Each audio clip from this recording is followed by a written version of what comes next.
ENHYPEN ont produit et sorti l'album de l'année et la chanson de l'année, ou ENHYPEN ont-ils plagié Mirrors de Justin Timberlake?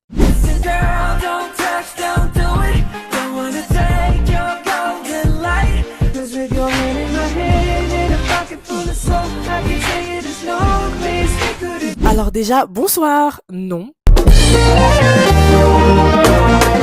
Ce 5 juin 2025, ENHYPEN ont sorti leur projet musical qui se nomme Desire Unleashed. Le projet est composé de 8 morceaux et dure 21 minutes. Donc, concernant ENHYPEN, je suppose qu'ils l'ont rangé dans la catégorie album. Et de toute façon, j'ai vu que c'était l'endroit où il était situé sur plusieurs plateformes de musique. Donc, je suppose que c'est un album qu'ils nous ont sorti. Et depuis ce matin, je fais face à une masse de deux types de commentaires bien distincts. D'un côté, on a, oh, c'est vraiment l'album de l'année. Ils ont vraiment sorti la chanson de l'année. Parce que je suppose que la chanson qu'ils vont utiliser pour faire la promotion, c'est Bad Desire, With or Without You, la chanson qui est sortie ce matin avec le clip et en même temps l'album. Et l'autre type de commentaire que j'ai vu en masse était du fait que les gens étaient en train de relever la similarité entre Mirrors de Justin Timberlake et Bad Desire de ENHYPEN. Donc aujourd'hui, on va répondre aux deux avis que cette chanson a provoqué, en commençant par ce dernier, en ce qui concerne le fameux plagiat de ENHYPEN envers Justin Timberlake. Je pense que ce débat n'a pas lieu d'être parce que il faut que vous sachiez que dans le monde de la musique, il y a beaucoup de mélodies qui sont reprises par les uns et par les autres. Ce sont des enchaînements de notes populaires que les artistes s'approprient dans leurs projets musicaux. Et dans l'autre éventualité, on a également le sample, qui est le fait de prendre un bout d'une musique d'un artiste ou une musique d'un artiste et de l'insérer dans son propre projet musical de sorte à ce que ça aille avec les thèmes musicaux du projet. Et dans le cas de ENHYPEN, on peut comprendre que les gens puissent voir ça comme un sample du fait que le beat soit le même. Il y a tcha tcha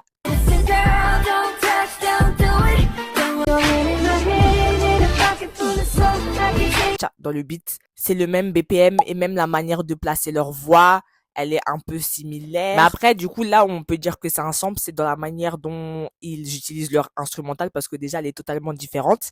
Et dans l'approche, on sent qu'il y en a une qui est Mirrors et l'autre, c'est Bad Desire. Les instrumentales de ENHYPEN, la plupart du temps, elles s'appuient sur des thèmes plus mystérieux, plus corrélés à leur concept qui est vampire. Et ça donne directement l'approche de la musique qu'on va explorer, c'est-à-dire des thèmes très mystiques, très sombres. Et on sent qu'il y a de l'accentuation de ces thèmes musicaux dans l'instru parce que vous entendez les touloundoun, touloundoun. Ça rend la musique très lisible en ce qui concerne ces domaines à explorer. Et là, on peut voir que c'est très intense, très exigu, j'ai envie de dire. On sent que l'instru, elle est remplie de thèmes musicaux bien définis. Je tiens à préciser que ce n'est pas une mauvaise remarque, mais c'est pour faire la différenciation entre Justin et ENHYPEN, parce que c'est pour des approches musicales comme ça que j'aime énormément ENHYPEN. Des thèmes très sombres, très pop néanmoins, mais ça reste très ENHYPEN. Alors que là où on voit que Justin Timberlake, c'est Justin Timberlake, c'est qu'on voit que dans Mirrors, l'instru, elle est déjà plus dégagée parce qu'il y a moins de procédés en ce qui concerne les effets utilisés sur sa voix. Là,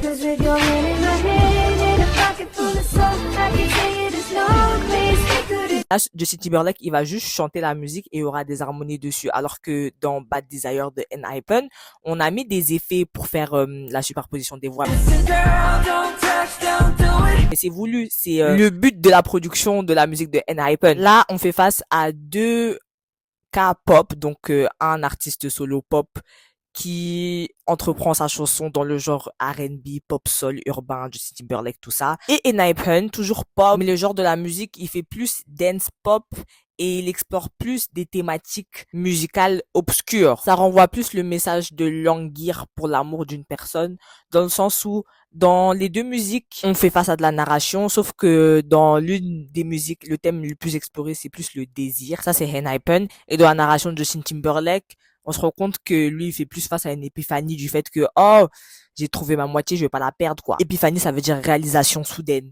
Et c'est pour ça que je trouvais ça intéressant que les gens ils fassent ce rapprochement musical entre les deux chansons parce que quand on s'y penche un peu plus, on voit que ces similitudes elles s'étendent. Après, si j'avais pas vu les commentaires, j'aurais jamais fait le rapprochement entre Mirrors et Enhypen parce que moi je pense que dans l'approche où ils ont pris ça, c'est plus la manière dont ils ont posé et le beat qui va derrière qui ressort le plus. Donc c'est pour ça que ça fait tout de suite penser à Mirrors pour les gens. Mais quand t'écoutes la musique comme ça, sans penser à Mirrors, j'aurais jamais pensé à Mirrors, moi. Vraiment, ça me fait moins penser à ensemble, ça me fait plus penser à une mélodie et à un placement similaire. Ouais, les mélodies populaires et le placement du coup similaire aussi. Mais du coup quand j'ai réfléchi à ce cas de situation, je peux comprendre pourquoi ça vous fait penser à un sample effectivement. Maintenant en ce qui concerne les autres commentaires qui reviennent le plus souvent, donc c'est l'album de l'année, c'est la musique de l'année. Moi je pense pas. Bien évidemment, c'est entièrement subjectif parce que comme je vous ai dit, moi je trouve que Believe the Lab,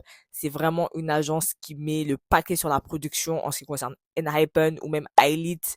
Ça s'est confirmé avec Elite du coup parce que j'étais en mode Enhypen, ils ont vraiment une très bonne production, mais Elite également. Donc c'est Believe Lab qui a une très bonne production. Mais dans ma première écoute de cet album, j'ai été beaucoup moins réceptive avec l'entièreté des chansons, à part Bad Desire, bien évidemment, parce que c'est la production, en tout cas la formule de production de Enhypen, avec laquelle je suis la plus réceptive. Et quand je vois les producteurs à chaque fois des chansons que j'aime d'Enhypen, c'est toujours à peu près les mêmes.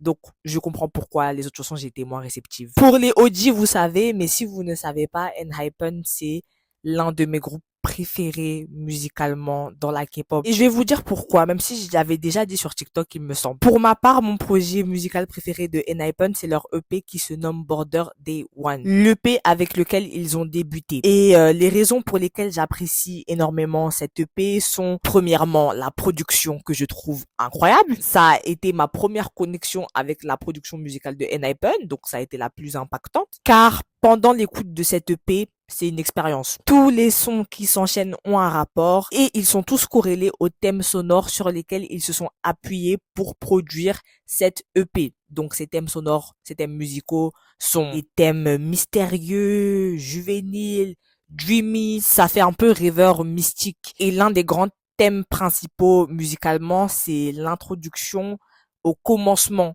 je trouve. L'EP, il vous introduit parfaitement à l'univers musical d'Enhypen en ce qui concerne leur thème sonore et même leur concept. Je vous invite réellement à faire une écoute de cette EP en entier parce que c'est là où on ressent le plus les thèmes sonores que j'ai évoqués précédemment et en même temps, l'album il devient bourré d'émotions et c'est là où je me rends compte que la production elle a été extrêmement bien faite parce que plus le temps passe, plus je me rends compte que l'album il s'écoute toujours aussi bien. Donc c'est une production bien réussie en ce qui concerne l'art musical. Et la plupart du temps, ce genre de production, c'est des productions qui vont venir débloquer un thème particulier au projet musical. Et bien évidemment, ce thème-là est la nostalgie. Qu'est-ce que je suis nostalgique quand j'écoute cette EP, ce mini-album, surtout intro Walk the Line, la manière dont elle a été produite, cette musique est conçue, la manière dont ils arrivent à maintenir la tension dans la musique jusqu'à ce qu'on arrive à la partie mélodie. On fait notre petit trajet pour arriver jusqu'au climax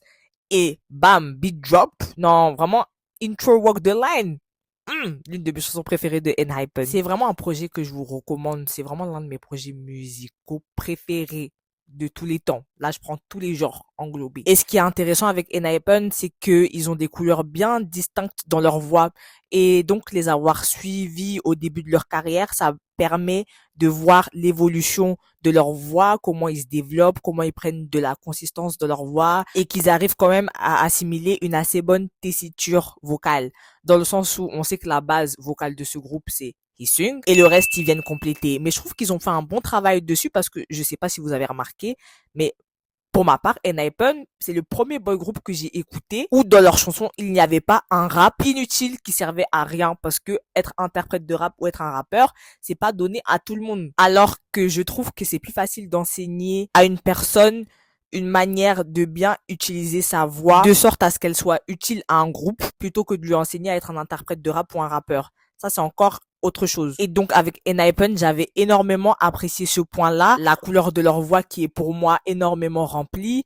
Leur production qui est pour moi très complète et très similaire à ce que j'écoute. Donc, harmonie, superposition des voix, ad-libs, instruments de musique procédés de production et la manière dont ils vont placer leur voix et comment chaque procédé de production que j'ai énoncé précédemment vont être utilisés à un certain moment de la musique. Il y a aussi le fait que, en fonction de la formule de musique qu'ils vont utiliser, ils vont faire la distinction entre leurs couplets. C'est-à-dire qu'ils vont mettre un élément qui va différencier le premier du deuxième, du troisième couplet. Et ça, c'est très important pour maintenir l'attention de l'auditeur et ne pas tomber dans la redondance. Après, on peut des fois laisser les mêmes mélodies pour chaque couplet sans apporter aucun nouveau changement. Après, ça, c'est des affaires de production. Il y a plus, il y a plus. Et ce que j'aime aussi avec Enhypen, c'est leur instrumental. Toujours de qualité, toujours très rempli, toujours des trucs qui vont chercher à véhiculer certaines émotions ou thématiques sonores comme j'ai énoncé précédemment, notamment tout ce qui est jeunesse, commencement, mystère. Par exemple, les thèmes musicaux évoqués dans Bad Desire, comment il s'appelle l'album déjà? Desire Unleashed. Enfin, les thèmes musicaux, ils sont pas évoqués, mais ce que ça dégage, c'est plus les thèmes du désir, le fait de se languir et la maturité et la continuité. Vous voyez, là, ça fait écho avec leur premier projet parce que c'est quand même des thèmes qui sont similaires dans leur son qui est Enhypen, hein. Je trouve qu'ils ont quand même réussi à créer un son qui leur appartienne, hein, basé sur la couleur de leur voix et leur production. Mais pour autant, on voit l'évolution de ce son à travers les thèmes qu'on ressent et qui sont dégagés. Là, on sent plus la maturité quand même. Mais également la continuité, dans le sens où la production, elle reste la même, mais elle explore des thématiques différentes. Dans le sens où si on prend chaque chanson de l'album, je vais vous dire les genres auxquels chaque musique se réfère. On a Bad Desire, ça fait très dance pop. C'est ça le genre musical de Bad Desire, c'est très dance pop, mais ça reste quand même assez sophistiqué. On ressent ce thème mystérieux. Ce thème où ils veulent se languir d'amour. Peu importe, with or without you.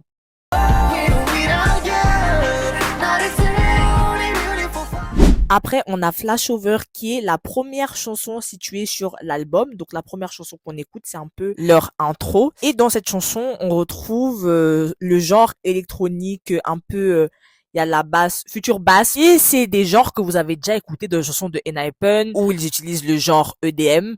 Comme Go Big or Go Home, c'est des chansons qui appartiennent au même genre. Néanmoins, dans Flashover, on retrouve quand même ces thèmes sonores dreamy dans la manière où ils ont posé leur voix et également dans la production et dans l'instru. Enfin, l'instru, ça fait partie de la production, donc oui, dans la production. Pour ceux qui savent pas ce que ça veut dire EDM, c'est les chansons H&M, tout ça là, les chansons des magasins de vêtements.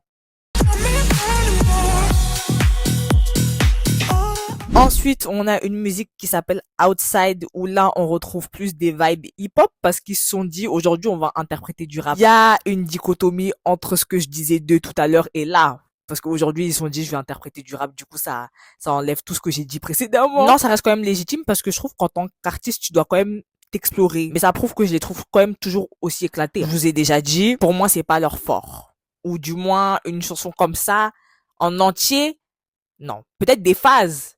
Mais en entier, non, c'est vraiment pas leur fort. Vraiment, j'ai trouvé éclaté sur ça. Éclaté dans ce domaine. Mais bon, ils ont fait, bon, moi, c'est pas ma came, la chanson, mais dans cette chanson, on retrouve beaucoup de basses fortes et des beats puissants. Après, j'aime bien les parties mélo, électro qu'il y a dans la chanson quand même, certaines parties. Et dans cette chanson, on retrouve également les thèmes sonores de Enhypen, hein, le mystère, tout ça et tout. Mais voilà, chanson un peu genre hip-hop, électro, trap. Voici Outside.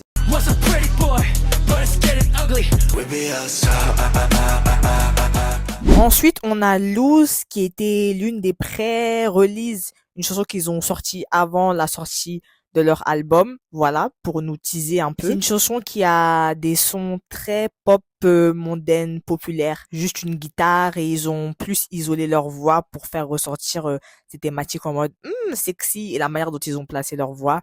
Oh, cette chanson aussi, c'est des chansons que j'aime pas, c'est de la pop générique, c'est pas ma cam de pop générique parce que j'ai des pop génériques que j'aime bien et ça, c'est pas ma cam de pop générique. Ma cam de pop générique, c'est plus EXO, pas le groupe, hein. Only If You Say Yes, je parle de ce EXO-là. Romance Untold, en général, c'est vraiment un album de pop générique. Et quand je dis guitare, c'est pas acoustique, hein, c'est guitare électronique, pas guitare électrique, hein. Guitare électronique, c'est vraiment en mode ça, l'instru. Bref, c'est ça, Lose.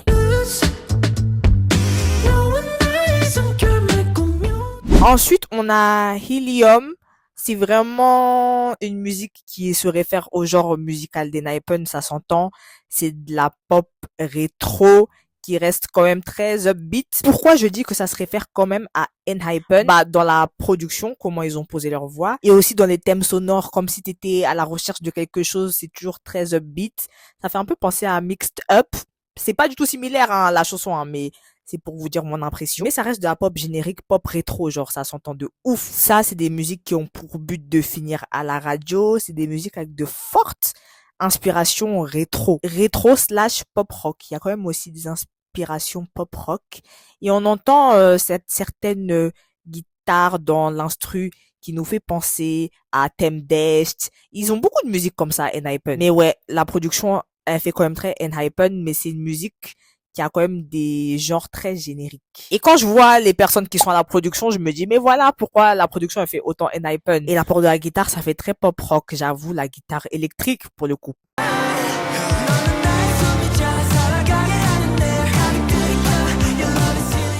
Ensuite, pour finir, on a Too Close, donc c'est une musique vraiment pop basique. Et ils ont mis l'accent sur ça en isolant leur voix pour montrer que l'instru, elle est quand même assez simplette. Et les harmonies, elles sont faites à partir de l'instru, donc c'est pas la voix qui va venir s'harmoniser ou faire du layering sur la mélodie, mais l'instru simplette derrière. Notamment le piano qu'on entend s'harmoniser sur leur mélodie. Hein. Leur mélodie, c'est leur voix qui chante, la mélodie principale.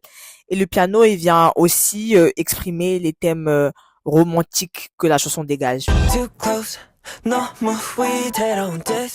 Après les deux dernières chansons, c'est les versions en anglais de Bad Desire et Lose. L'apport de ces deux chansons, ça vient quand même confirmer qu'il y a quand même une volonté depuis le dernier album Romance Untold de venir s'insérer dans le marché pop américain. Mais j'aime bien l'approche qu'ils effectuent en faisant ça parce qu'ils font ça sans travestir leur son de groupe. Du moins, ils essayent. Parce que beaucoup de gens vont dire, ah, mais ils font trop de chansons en anglais. De nos jours, les K-pop idols, c'est plus comme avant et tout. Mais si vous trouvez que c'est plus comme avant, c'est parce qu'ils essayent de se calquer sur le marché américain sans apporter leur patte personnelle. Ils font juste des sons génériques, ils ont plus de sons de groupe. C'est pour ça que vous dites, oh, ça fait trop américanisé.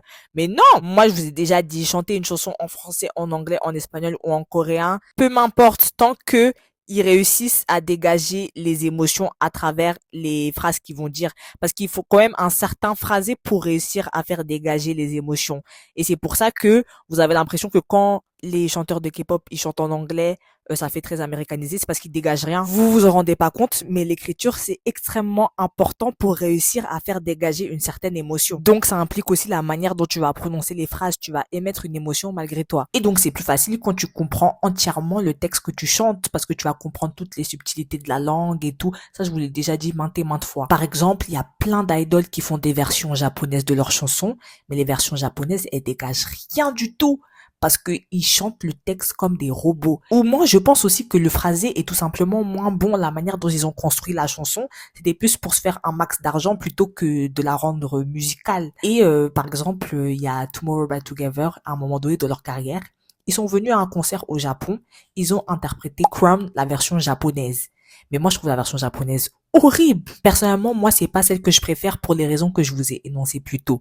Et imaginez aussi les Japonais s'ils avaient été fâchés. Peut-être eux, ils sentaient plus de sensations avec la version coréenne. Genre, la version coréenne, c'est la version avec laquelle ils étaient la plus réceptive.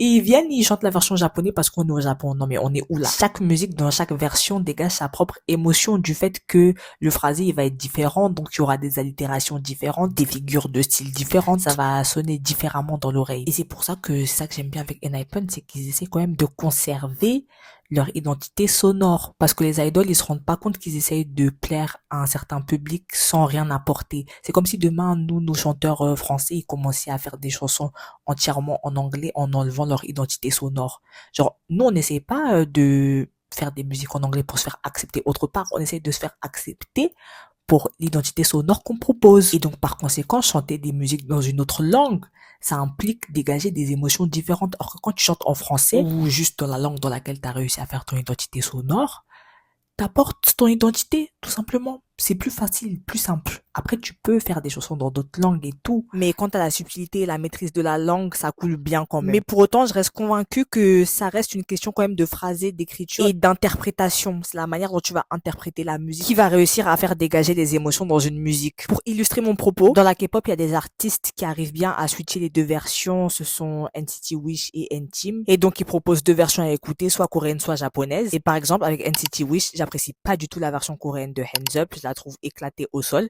Mais la version japonaise, j'apprécie énormément. Je préfère la manière dont ça retentit dans mes oreilles.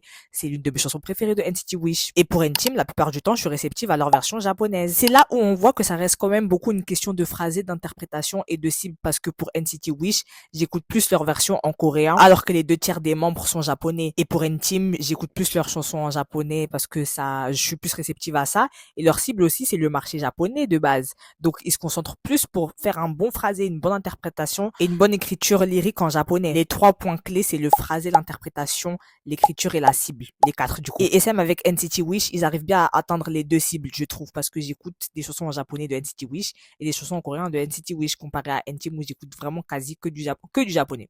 Donc, l'important, c'est toujours la patte personnelle à apporter. Et pour finir, comme dit Beyoncé, people don't make albums anymore. People don't make albums anymore. They don't make albums. Les gens ne font plus d'albums et c'est ça que je tenais à relever avec ENHYPEN parce que dans une ère où le streaming domine, il y a plus beaucoup de personnes qui prennent le temps d'écouter des albums en entier. Parce qu'avec le streaming, tu peux te créer ton propre album, tu prends les musiques qui te plaisent, tu les mets à la suite et ça te fait ton propre album. Ça reste quand même une playlist pour moi. Car par conséquent, les gens, ils ont pas cette culture d'écouter un album en entier qui narre quelque chose, qui a un thème principal et qui a plusieurs thèmes musicaux et sonores qui s'apparentent au thème principal. Et je pense que ENHYPEN est l'un des rares groupes de K-pop qui a autant d'albums ou d'EP avec des thèmes musicaux et sonores principaux qui se corrèlent et qui sont très bien produits et très bons à écouter. Donc ça, je souligne, j'apprécie. C'est des albums que je peux écouter en entier, surtout Border Day One. Parce que vous devez de savoir que moi, ce qui suscite mon intérêt, c'est la musique. Et donc pour ENHYPEN, à chaque projet musical qui sort, j'apprécie au moins une chanson. Donc mon intérêt ne baisse jamais pour eux. Vous voyez, il y a souvent cette question qui est posée sur les réseaux qui dit c'est quoi la première musique que vous allez écouter dès que vous avez posé un pied en Corée. Pour moi, c'est soit Intro, Walk the Line, Let Me In ou Fate. Et vous, dites-moi quelle musique de ENHYPEN vous fait vibrer ou quelle musique vous allez écouter dès que vous allez déposer les pieds en Corée. Mais moi, je vais même pas aller en Corée, j'ai juste dit ça pour la traîne. Vraiment, ENHYPEN, c'est un groupe que j'apprécie énormément, c'est un groupe avec lequel je grandis et je grandis également avec leurs projets musicaux, notamment Border Day One. C'est intéressant de voir l'évolution de ce projet à travers mes oreilles et il vieillit tellement bien, c'est trop bien. Donc voilà, hein, je pense qu'on a fait le tour. Bon, vous voyez à quel point j'aime parler d'ENHYPEN, on a parlé 21 minutes, mais c'était pour vous dire que moi, c'est le premier projet d'ENHYPEN auquel je suis la moins réceptive. Et vous, dites-moi si vous aimez ENHYPEN et si vous avez aimé ce projet et si vous pensez que c'est l'album de l'année ou la song de l'année. Soti, Aoti. Quand même. Pour moi, non. Mais après, c'est subjectif parce que j'ai vu qu'il y a beaucoup de gens qui avaient kiffé. J'ai même vu qu'il y a des gens qui disaient que ça ressemblait aussi à As Long As You Love Me de Justin Bieber. Comment j'ai décomposé la phrase, pardon. Hein. I'm telling you.